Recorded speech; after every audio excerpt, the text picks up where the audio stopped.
camera is not visible. I'm not sure. Is it visible now? Yes, sir. Better. Please go ahead, sir. Okay. Welcome all of y'all.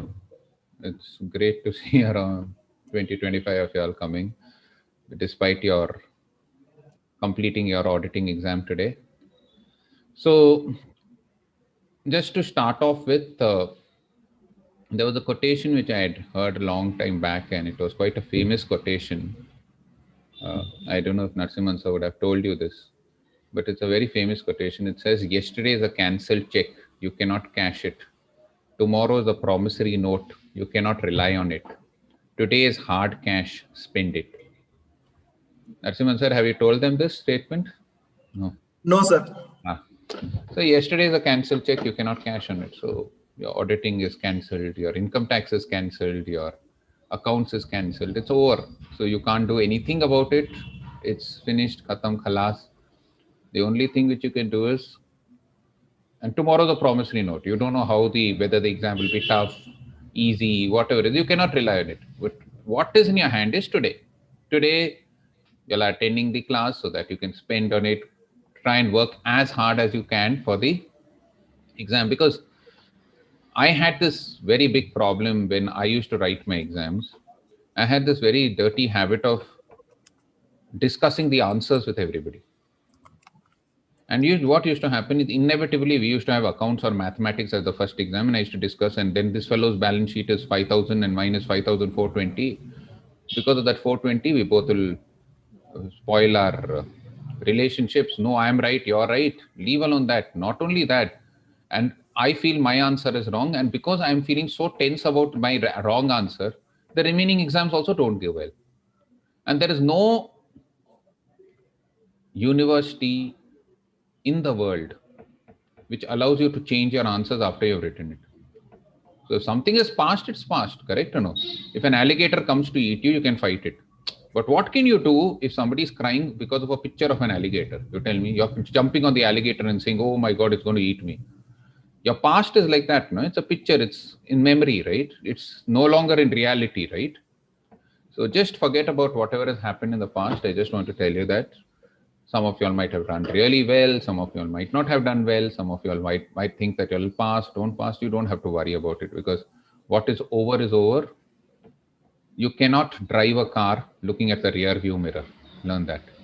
Understand? So I know this happens generally with students when they start driving with their rear view mirror on. So let's forget about it and let's concentrate on the exams which are there today, and then your last exam, which is economics and FM. Now, talking about your strategic management and EIS, you all know that it is a 70-mark paper, and it's the 30 marks is your multiple choice questions. So you all know we discussed a lot of multiple choice questions when we were doing the revision papers. I hope you all have all the revision material which Sandhya sent you, the charts which we prepared for each chapter, so that there is a quick revision. And we also discussed so many MCQs. So that is 15 marks will come over there. Hopefully you can do easily around 13, 14, because I don't think so you'll have a problem with the 15 marks over there. Now coming to the 35 marks, which you have in your, the first question is compulsory, right? Which is 5 marks. Now that is generally a compulsory question, and the remaining 3 questions are 10 marks each. You have to answer any 3 out of 4, 10, 10, 10, and the last one, and most of them are 5 marks. So you won't get a question more than 5 marks. The last question you might get 8 and 2. Most of the time, the 5 marks comes from chapter 2 or chapter 6, I think so. I'd analyzed and I told you, right? Mostly it comes from chapter 2 or chapter 6. The case studies which come, it might come in EIS, it might come in strategic management. So we've discussed a few case studies also earlier. We did around 3 or 4 of them when we were discussing. I know it's a long time since we have met. So be careful when you're choosing the questions which you have to answer, right? Ideally 1.5 hours for the 15 objective type questions, ideally you shouldn't be taking more than 7 to 8 minutes, half a minute or maximum 10 minutes for that. And the 1 hour 20 minutes which you have for this, the 5 mark question might be around 5-10 minutes, and the remaining 10 questions you have to try and finish it giving 20 minutes each. Correct? So time yourself, because sometimes you'll find that you're finding it difficult, right? I've already told you 2 things, that every answer should have an opening, it should have a body, it should have a conclusion, right? So if they are asking you what is Michael Porter's uh, uh, 5 force model, you will first give an introduction of the 5 force model, then you'll mention all the 5 forces, and then you'll give a conclusion. So remember, your OBC is the ABC of your writing your exam. If there's no opening, body, conclusion, the chances of going. The second thing we've already discussed, if there is a case study which you're attempting, 2 partners are there, 2 leaders are there, A and B, one of them is operational, discuss the leadership style. We have done 1 or 2 questions. So remember, you'll write the facts of the case, the analysis of the case, and you'll write the conclusion. So remember FAC, the facts, the analysis, and the conclusion. What are the facts of the case? You'll analyze the case, and then you'll give a conclusion as to what you think is the. So those 2 things are out of the way. Now you have 8 chapters in strategic management. I've asked Sandhya to actually copy the summary of each of these chapters on the Word document. So the name of the chapter and the 8 chapters, I'll just go very quickly in 1 minute. We'll just discuss each of the chapters, and then we can move on to Naraz sir. Okay, who's reading out the screen? Is there anybody? There's not more than 5 lines for each of the summary. So just for you to just get a very breezy assemblage of the whole case. So we'll just go through it very quickly. Aditi, you were sharing the screen, right? Or Sandhya? Yes, sir. I'm sharing the screen. I'll Okay. read out. Yeah, please. Yes. First chapter 1. Chapter 1 is very easy. Okay, it's called read. Yes, sir. Introduction to Strategic Management. With the increased competition, the management of business organizations has acquired strategic dimensions. This chapter began with the elaboration of the concept of strategy. A company's strategy consists of the combination of competitive motives and business approaches that managers employ to please customer, compete successfully, and achieve organizational objectives. This chapter elucidated business policy as a discipline and its transformation to strategic management. It presented a framework for understanding strategic decision making. The 3 strategic levels in an organization are explained. Managers formulate and implement strategies at corporate level, business level, and functional level. Towards end, strategic management in government and not-for-profit organizations is also discussed. Okay, so remember in this chapter we had how strategic management originated. Business policy was the first name, then it became strategic planning, then it became strategy, then it became strategic management. We discussed the 3 levels of management. Highest level is the corporate level, the managing director, etc. Then the business level.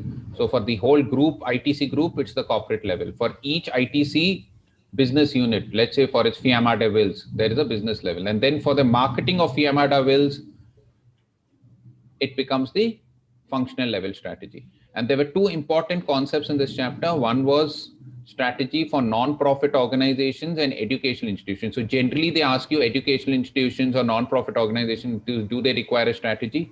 And we also discussed whether a strategy is reactive or proactive. And I told you it's partly reactive and partly proactive. So remember, those were the key points of that first chapter. Keep that in mind when you are going through it, right? And I told you one more thing. If you are finding it difficult to read the whole chapter, go through the charts which I've sent you. And if you want to go through the textbook, remember each paragraph is a separate idea. So read the first 2 lines and the last 2 lines of each paragraph. You will get the entire gist of the paragraph. So you don't have to read everything in the middle. Okay, I've told you this earlier also. And I've also told you to grade your anxiety and all those tips I've given you for handling exam fear, but that we'll talk about later. Let's go to the second point. Yeah. Chapter 2, Dynamics of Competitive Strategy. This is the biggest chapter of the syllabus. It's huge, this chapter. I don't remember how many, 45 or 50 pages in your chapter, in your study material. And we spent a lot of time on this chapter. Okay, so just see this. This is all. Yeah, read. Competitive landscape is a business analysis which identifies competitors, either direct or indirect. The chapter also covers competitive analysis, core competence, and value chain analysis. Having a competitive advantage is necessary for a firm to compete in the market. Competitive advantage comes from a firm's ability to perform activities more effectively than its rivals. We can say that when a capability is valuable, rare, costly to imitate, and non substitutable, it is a core competence and source of competitive advantage. Here, we are analyzing the industry and competition by finding the possible issues such as dominant economic features of the industry, nature and strength of competition, triggers of change, identifying the companies that are in the strongest or weakest positions, likely strategic moves of rivals, key factors for competitive success, prospects, and financial attractiveness of industry. The chapter explains SWOT analysis and TOWS matrix that helps managers to craft a business model that will allow a company to gain a competitive advantage in its industry. In Okay, now order, remember this chapter we lately, and I'm not going to because I have only 8 minutes more. 7:50. I have to hand over to Nara, and I'm getting Yes, sir. really late. Okay, now coming to the point: competitive landscape, analyzing the competition. Then remember competitive advantage, core competence. I asked you to remember an acronym: Vara, Rava, Idli, Sambar. Remember VRIS. The for core competence, it should be valuable. V, R, it should be rare. I, it should be costly to imitate. Imitate is the I, and S, it should not be easily substitutable. Remember, I told you this to easily remember it.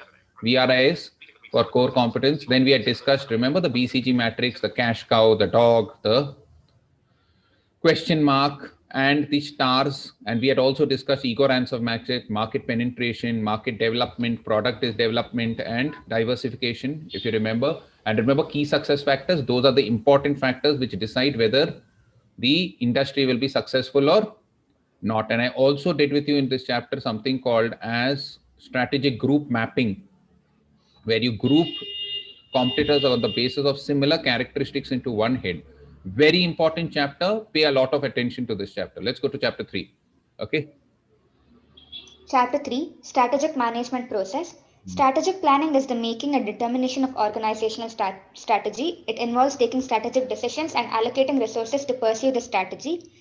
Strategic intent provides the framework within which the firm would adopt a predetermined direction and would operate to achieve strategic objectives. Elements of strategic intent are vision, mission, business definition, business model, and goals and objectives. Remember again, this we had done this. Strategic intention. What are the elements? I had given you again one acronym for this, if you remember. Business definition, business model, goals, objectives, all that is business model is how the company is going to earn its revenue. Business definition, what are we into? Goals and objectives are what the company wants to achieve over a period of time, and vision and mission. Correct or no? So remember this: DM, VM, GO. DM district magistrate, V is vice magistrate, GO. Remember, D is for definition, M is for model, V is for vision, M is for mission, G is for goals, and O is for objective. So remember, that is the element, 6 elements of the strategic intent: DM, VM, GO. Okay. I told you this when I discussed the chapter. I know you all would have all forgotten, but it doesn't matter. Okay, let's go to the next chapter quickly. Chapter 4, Corporate Level Strategies. Okay, I Strategies. always study this vision and mission. They generally give a case study. Remember, I told you difference between shared vision and vision shared. Shared vision is when all the employees together feel for the organization's vision. Vision shared is when you actually only tell the employees, communicate about their employees. Let's go to chapter 4 quickly. Corporate level strategies. Strategies are formulated at different levels of an organization: corporate, business, and functional level. The strategy changes based on the levels of strategy. Corporate level strategy occupies the highest level of strategic decision making and covers actions dealing with the objective of the firm, acquisition and allocation of resources, and coordination of strategies of various SBUs for optimal performance. Okay, so remember in this chapter we did the grand strategies. What was the grand strategy? Expansion, stability, expansion, retrenchment, and combination strategies. And remember, in expansion strategies, we did diversification and intensification, acquisition and mergers, right? So remember, diversification, you move into a new business. We did horizontal, vertical diversification, concentric, conglomerate.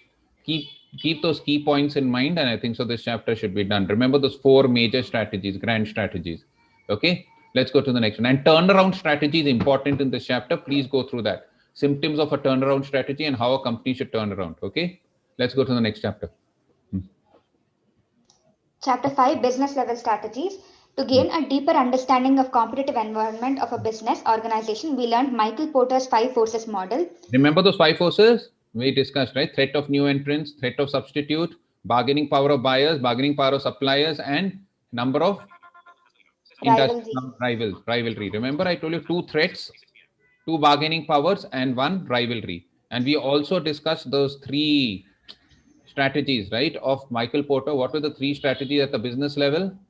One is called as cost Leadership strategy. Second is called as Differentiation strategy. very good. And third one is called as Focus strategy. and the combination of best is called best cost leadership, where you have differentiation as well as you have a cost.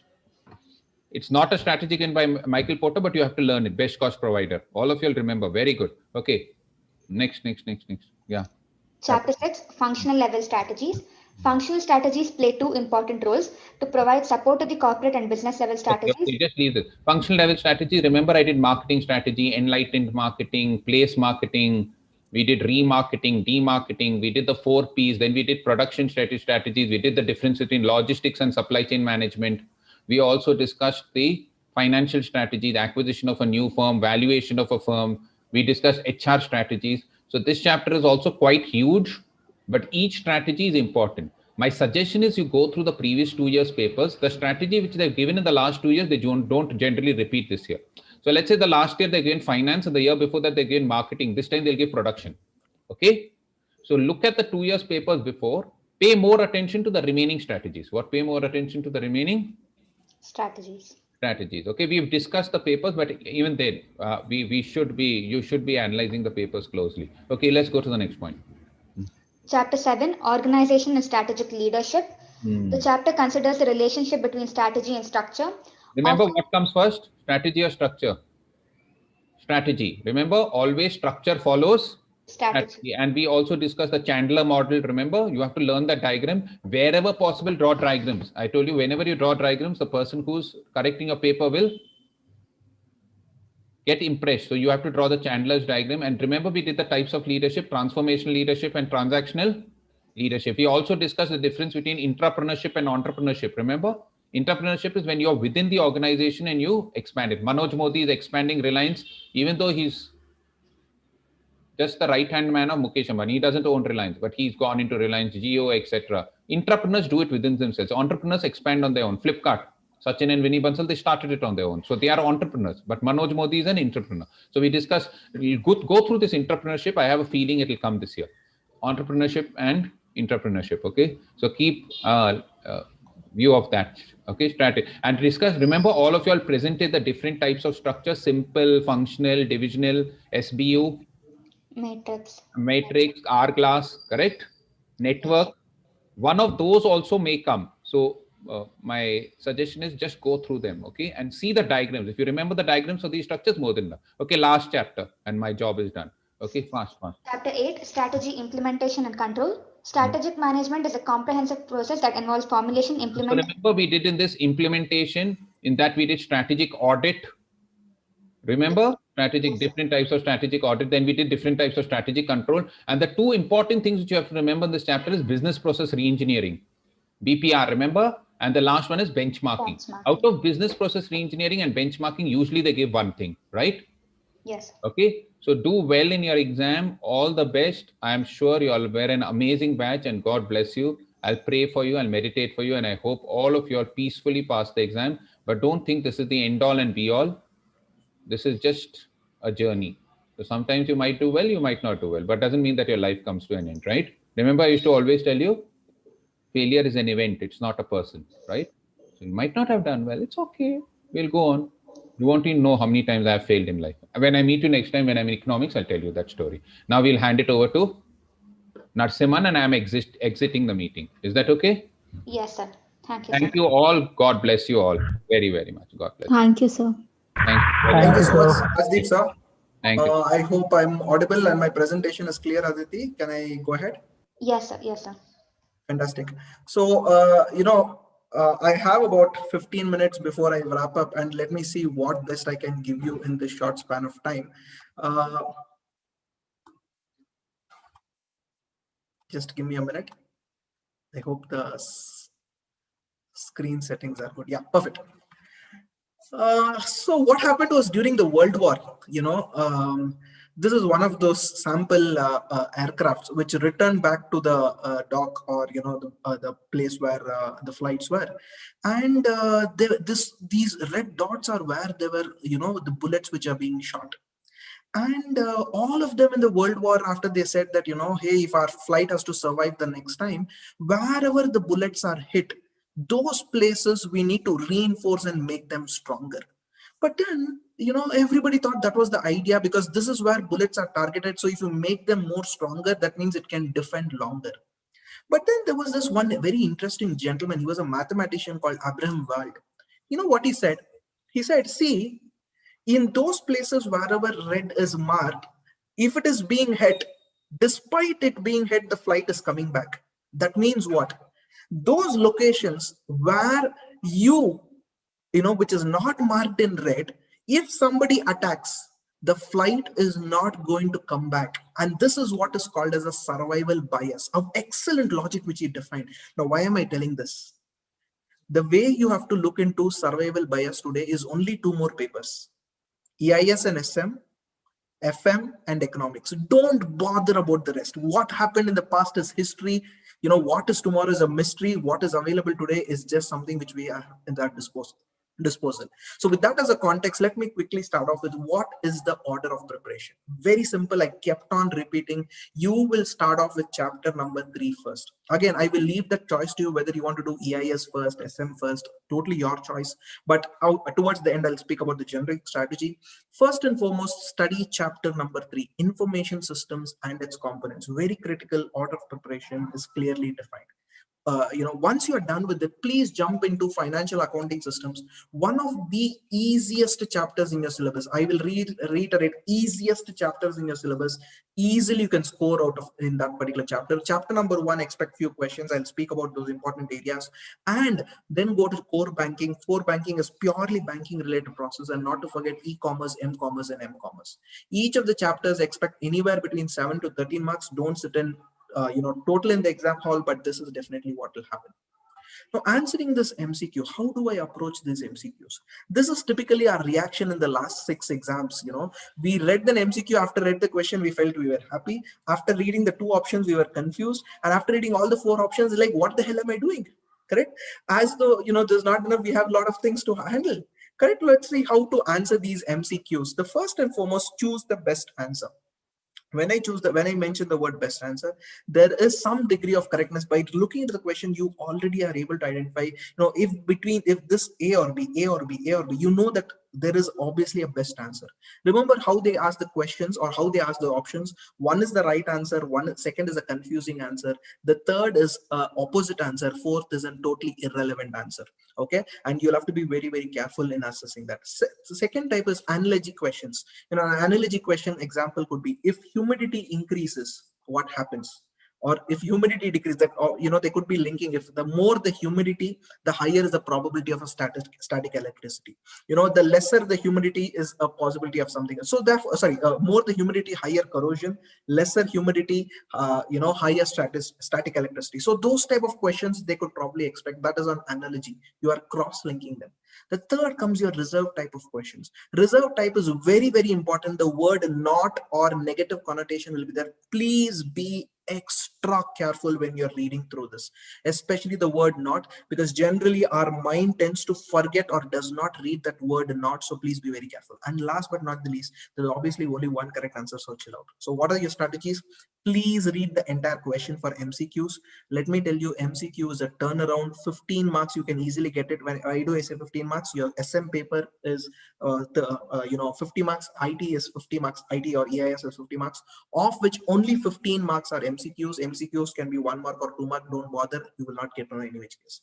Answer in your mind first. So cover whatever the answer is, just think visually what could be the possible answer, then start answering them. Elimination approach is something very, very worthwhile. say, start eliminating all the answers, you will land up with the final answer. Select the best answer. As I always said, please read every option. Just when you thought that the second option is better, the third option sometimes is better, and answer the question first. Okay, and since this is just 15 questions, of course it's going to be about 7 to 8 questions, you will be able to identify it very clearly. And make an educated guess. Sometimes you have to make an educated guess. I'll give you a sample of that, how to make that. Okay, and also please keep in mind, IT and SM, you will have totally two different buckets. I repeat, IT and SM will have totally two different buckets. You will have two separate question papers, two separate answer sheets, two separate MCQ questions. Or MCQ I think is MCQ is again two separate. Probably you'll figure it out tomorrow. Nothing to worry on that. Okay, very important. Many a times the multiple choice questions options are like this. You need to be very, very careful to identify what exactly we are looking into, correct? So please be very specific, or please understand the concept and then try to look into it. Next, what are a few sample questions? Expect knowledge-based question where, for example, during an audit of financial transaction, enterprise XYZ found simple errors of data entry where the numbers were reversed. So this is a pure concept-based question. So it cannot be an addition, it cannot be a truncation where one number is added or one number is deleted. So the only confusing option is between a substitution and transposition. Substitution is where some other number comes. Transposition is where numbers are interchanged. That will be your answer. One more MCQ to quickly, just to recollect the sense of answering. BCP includes various plans: emergency, backup, recovery, and test. Which of them has to be done before the disaster? And this is where you need to clearly define. Emergency, at the time of disaster happens. Backup, do you take that at the time of disaster? No, you should take it much before. Recovery, will it happen after disaster? The answer is yes. Testing, will you test your fire extinguisher when there is a fire or much before? Much before. So the answer is test and backup. So this is where logical application makes a lot of sense. Now quickly coming to a few general tips, how should you answer? You look into your overall paper. There are some technical concepts, example, chapter 3, chapter 4, core amount of technologies there. What are the information system components? That itself is core technology. Then you have your process and accounting related, what are the various concepts, accounting concepts, how does a fixed asset cycle work, how does a procurement cycle work, how does the order to cash cycle work, etc. And the last chapter you have your core banking. You talk about how does a credit card loan application work, how does a debit card work, how does a housing loan, which is popularly called as a mortgage loan, work. So all those things are there. And the last is some bit of common story and general gap. I'm sure you'll be able to write it, especially chapter 2 is a combination of that. Now, what are the basic tips? A chain is as strong as the weakest link. Okay, so if you think that IT, you have a fear in your mind, forget the fear. Enjoy the exam. Enjoy the exam. Enjoy the word technology. Just go and love it and just write it. Don't panic. It's all about common sense. Please ensure the technical jargons you are able to use it, especially the wordings which I've highlighted, given in the material, or for that matter, which I've is there available in the study material.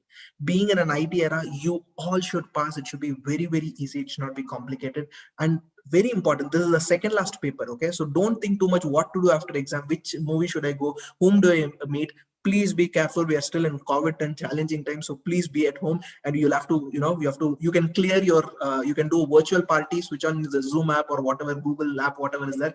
Think about all those, but little later. First, focus on exam. Draw diagrams, quote examples wherever possible. Compulsory. If they ask you a LAN, if they ask you any concept, please draw, especially network topologies as an example. Please give the diagrams. It is very critical.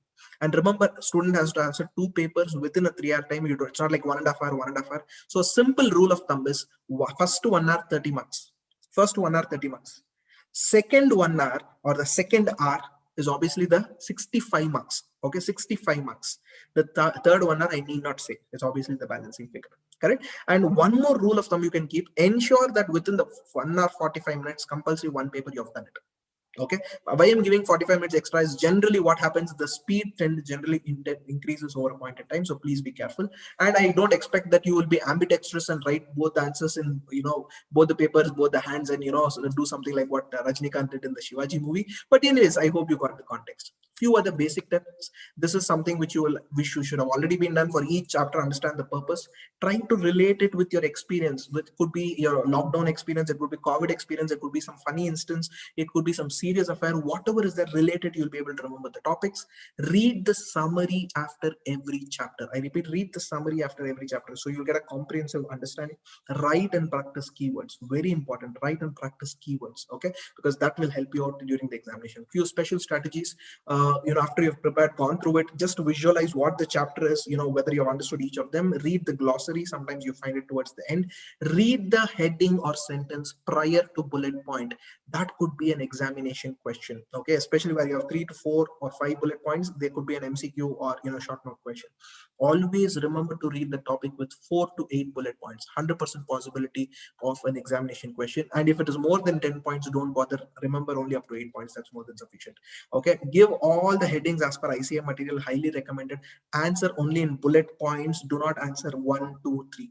Okay, give a small introduction. I think Rajdeep sir also made a mention. Give a small introduction. For example, what is the advantages of cloud? Mention what is a cloud and talk about the advantages. Use a mnemonic form wherever possible. For example, I would have spoken about bicycle iPod, boundary controls, input controls, communication controls, output controls, database controls. Correct. So boundary iPod gets covered here. After reading every subtopic, prepare roughly some questions. What do you think this could be there? This is once you have done it. Okay, this is what is the expectation. This is what I'm done. I'm done with it. Okay. And of course, I don't expect you to prepare summary. Wherever you have summary, go through it. And please refer to this chart. I've already given this chart in all the notes. In case if you don't have a copy of my notes, nothing to worry. In your study material, you'll find this particular thing. Reference material. Do not panic. Just to go through the ICA material. Practice manual is not applicable for you. Go through the suggested answers. Go through revision test paper. Highly recommended. And not to forget, I've given you revision material. Quick glance through at a one shot. You can sort of go through it. And I've said that revision material, of course, it's from our own ICA, the revision material which is available in small capsules. They've sort of given it. Examination pattern. You have 2 parts. Part 1 is MCQ. Part 2 is description. Part 2 is, I'm sure most of you would have already known this, but tomorrow what's going to happen is you're going to have within part 2 section A and section B. So please be very careful. Section A is going to be EIS, section B is going to be SM. Okay, in that first question is going to be a compulsory question. It's going to be a short note question. Sometimes it's going to be 3 plus 2 5 or 1 entire 5-mark question or combination. Question number 2, 3 and 4, that is 3 questions, are going to be 10 marks each, that is 30 marks. Okay, and it will have bifurcation of 6 plus 4, 6 plus 2 plus 2, or 4 plus 4 plus 2. Why either combination, don't bother. And question number 5 is a question number 5 is a question with an internal choice, and that's another 10-mark question. So how it looks like is you have a particular statement or a question for 6 marks, and then you will have a sort of an internal choice, which any one of them you can pick and choose. So you can probably go through that. So it's again your choice whether you want to prefer that. Out of this question number 1 to 5, question number 1 is compulsory. The balance, question number 1 is compulsory. The balance 4, you have to write any 3 only. So therefore you're answering only for 35 marks. So please be very careful, because this, mentally be aware how much you need to answer, because in that examination panic moment, you'll be thinking, hey, what to do, all those things. You have reading time, make use of it. Important areas and quick gist of the subject. Okay, first, your chapter 1 is all about automated business process. So if you look into it, they speak about what is business process, strategy, all those general GAN they've given, and then quickly they jump into ERM, internal controls, and COSO. Very important. Enterprise risk management, SA 315, risk and controls. What is the structure of a COSO framework? What are the components of COSO, internal controls? Since you have written auditing today, you will be able to correlate this SA 315, SA 330. Those are things which you'll find it here. Next, you have diagrammatic representation of processes. Here, expect a question on flowchart, or expect a question where they ask you to explain the process of order to cash, sales cycle, explain the procurement to pay, purchase cycle, explain human resource cycle, hire to return. So you need to define the various roles. And my suggestions when you're preparing, roughly in a small page, quickly write it. What is it that you write? Okay, first is sales, customer accepts it, check the credit worthiness. From there, go check whether KYC is completed, or documents have been submitted, whether inventory is available, supply the goods. Very simple chart you make it. Don't make it very complicated. Make about 5 to 10. That's more than sufficient. And very important, every chapter expect a question on risk control, risk control, risk control. Okay, and in this chapter, the beauty is all the risk and controls, most of them, remember, at least 6 to 8. Okay, 4 to 5 common, 2 to 3 unique. Okay, for example, if you look into procurement process, you will have risk pertaining to vendor data. If you look into customer process or sales process, risk pertaining to customer data. So the process will change. Here should be IT credentials, who has a control over the data which is being entered for the customer master. Here it will be the vendor master. So you have to keep correlation. It becomes very easy for you. And last is regulatory provisions, Companies Act, Information Technology Act. Remember a few sections of the Information Technology Act where they ask you. Section 43A is very important. Then there is a concept of privacy law, which is also important over here. Chapter 2 is very, very simple. It's all to do with your accounting concepts. So you learn what is a master and a transaction. I told you master, reasonably permanent, name, date of birth, gender, reasonably permanent. Yes, gender is reasonably permanent. Whereas on the other end, transaction is the age keeps on changing, the amount you withdraw, amount you deposit. So all these things are transaction. Then look into the accounting flow, which all starts with a voucher. Then you have the journal goes to ledger goes to trial balance goes to adjustments. Then you have the balance sheet, P&L, cash flow, whatever is there. Then front end and the back end. Front end is what you can see, is back end is a sort of a what is how the system architecture is. I remember that samosa story which I showed you, or the video. You should be able to remember front end and back end. Then ERP systems, risk and control, very important question in this chapter. ERP, risk and controls. The modules of ERP, they could expect a question. They can ask you what is a procurement model, what is a FICO module. Expect a question compulsory on any of those modules. Next, how do you audit ERP systems? A small section they've mentioned. Please make sure you understand that. Then integration. This is what I told you. What are the various modules within the financial system? And last section is your reporting, MIS, data analytics, business intelligence. That just expect a short note questions on that. The third is the most important, and this is the chapter which I told you will start off with. Understand these components. Okay, and these components, you need to understand the components, which is basically people. Then you have hardware. Then you have the software. Then you have the data, and then you have the network. So these are the broad 4 to 5 level things. And when you talk about hardware, we have all this block diagram of a computer. We spoke about registers. We spoke about memory unit. Important question. Cache, virtual memory are very important things. Then you have your software components, where you have difference between what are the features of operating system, what are the features of advantages of operating system, very important question. Then you have data, types of DBMS, data warehouse. Expect a short note question on warehouse mining or big data, any of these 3 topics. Then you have network, where you can expect differentiate between hub, switch, protocol, IP. Any of them can ask a short note question. And in network, you also have this topology, star, best, mesh, etc. Then you also have functions or the challenges what a network tries to solve. Basically solves the bandwidth issue, or tries to take care of a bandwidth, take care of the amount of data flow. All those basic questions you have to take care. Then comes a very important section, which is the risk and the controls. Every category we mentioned, every type we try to understand what are the risks. Risk can be with respect to physical access. Please understand the controls for it. The risk can be with respect to environment. Understand what is the controls for it. And the last would be risk pertaining to operating system, network, etc. Understand the controls for it. Now, for each of these, when you understand the risk pertaining to physical access, environmental access, logical access, understand the risk as well as the control. Very important. And when you do this, immediately jump a few pages, go to audit section, finish off that also. Because both of them are related. What you notice over here and what you notice over here, audit trail and objectives. And in audit trail objectives, please understand there are 2 types of audit trail objectives, which clearly we have mentioned it. Please get a clarity on that. And then comes information system auditing, and there is something called as continuous audit modules. There are 5 things. Expect 1 question there. We have what is called as SCARF technique, continuous intermittent simulation, integrated test facility, audit hook, and then you have the snapshot. So these 5 things are popularly, one of them they ask as a question. And organization structure and responsibility. responsibilities, expect one question, and on that and segregation of duties. Okay, so these are the general areas where you can sort of look a little bit into. Chapter 4, if you ask me, the first section is very, very easy because they talk about e-commerce, and we have got so much used to e-commerce, correct? But please be careful, the risk of e-commerce and controls of e-commerce. So, and especially the architecture of e-commerce. You remember I told you that there was a funny diagram which itself looks like a robot, and which has all of these things involved. Okay, digital payments and secure systems, please be aware that is also one more area of question. Computing technologies, this is one very critical area. Okay, computing technologies where virtualization, cloud, expect 100% in the section 1 or 2 questions. What is the meaning of virtualization? What is the meaning of cloud? Types of cloud deployment, IaaS, PaaS, SaaS, all of those things, mobile computing terminologies, Web 3.0, IoT, artificial intelligence, all these things are areas which comes here. And the last is purely specific to banking. And if you are able to understand and visualize how a bank works, this becomes very easy.